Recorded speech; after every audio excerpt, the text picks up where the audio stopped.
There is a countless number of gods, titans, and cosmic beings in the realm of comics. When it comes to the mainstream, however, Marvel's Thor has a monopoly on comic book deities. That's soon about to change, as DC has announced plans to make a new Gods movie based on renowned artist Jack Kirby's Fourth World comic series, which debuted in the early 1970s. The comic series follows the trials and tribulations of a race of deities known as the New Gods, and the movie is to be directed by the critically acclaimed writer Ava DuVernay and co-written by Tom King.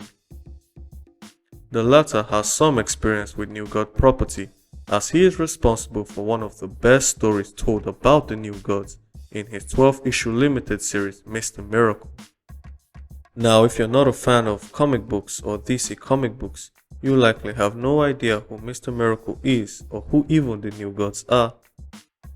However, if you just so happen to watch the 2017's Justice League film, you have already been introduced to one of them.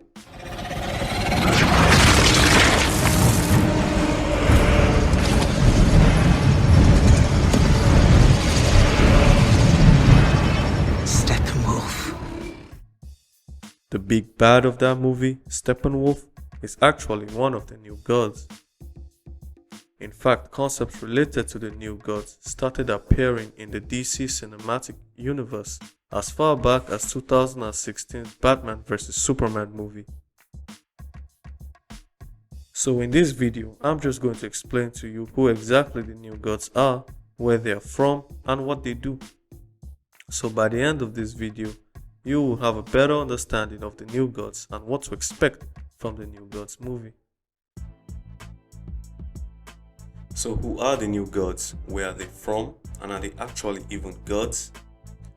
The term New God is the name given to a race of humanoid beings that reside in two planets that exist outside of something called the multiverse. Now these two planets are actually twin planets, but they couldn't be more different from one another. The first planet, New Genesis, is a paradise planet where the gods of life live in their technologically advanced sky city that floats above the planet's surface. There, they are ruled by the benevolent hand of Highfather. And the second planet, Apocalypse, is a dark planet with a hellscape-like terrain and legion of parademons, where the gods of anti-life live, and there they are ruled by the tyrant's dark side. Now, how these gods came into being has been retconned a few times over the years, and though certain details may change, the story remains relatively the same. The birth of the new gods happens after the death of the old gods, usually due to an event known as Ragnarok, though some retellings has the old gods killed off by the mortals, who will then be known as the new gods. Regardless, the fall of the old gods marks the beginning of the new gods, and these gods are gods unlike any other we've ever seen in fiction, and they subvert certain expectations we have of gods. This is because unlike traditional gods in comics like Thor, Zeus, or Odin, these gods don't make any use of magic, instead relying on incredibly advanced technology to carry out whatever task they desire. Technologies such as sentient supercomputers called mother boxes that allow the new gods to travel anywhere in any universe. And they also have advanced weaponry such as tanks and all manners of spacecraft, as well as other devices that they can use to manipulate energy in different and unique ways. Now this all serves to replace the traditional spells and sorcery usually associated with gods in comic books, especially old gods. Despite all they have achieved as a race, however, the new gods still have high ambitions, as both the New Genesis gods and the Apocalypse gods both seek to master an energy known as the Source. Now what the Source is, it's basically the energy that started everything in the multiverse.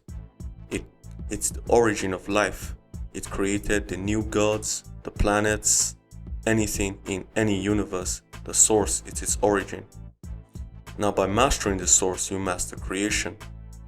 and they both want to do that, but for completely different reasons. The New Genesis gods want to master the source so that they can go about doing good in the universe, as well as to keep the power from falling into the hands of the Apocalypse gods. And the Apocalypse gods want to use the source so that they can have the power to take over the universe and control creation itself. Unsurprisingly, this has caused countless conflicts between the two different tribes of gods, and the conflict between these two tribes of gods is where most of the stories about the new gods take place. And from these stories have spawned countless interesting themes, characters, and concepts that have now become deeply embedded into DC Comics mythology.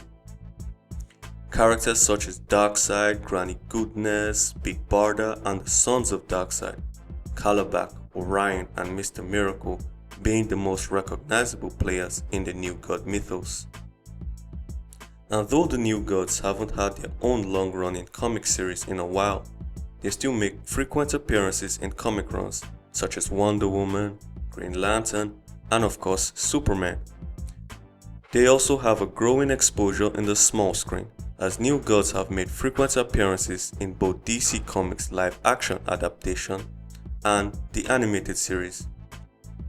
In fact, the most recent season of the Young Justice television program revolves heavily around the New God mythos, with more obscure characters like the Forever People and Metron even making appearances. Can This is Metron. He can save Vic. There has been a misunderstanding. I am not here to save this Vic. I am here to watch him die. The New Gods are without a doubt one of the more unique creations to come out of DC Comics, because at its core, it really isn't a superhero story at all. It's a story about strange beings, cosmic forces, and complex technology, all weaved to create a complex narrative where the familiar struggle between good and evil, light and dark are still present. It is also composed with psychedelic imagery and mind-bending concepts. These stories are truly worth to read, and hopefully the movie lives up to this weirdness we have come to expect from Jack Kirby's New Gods.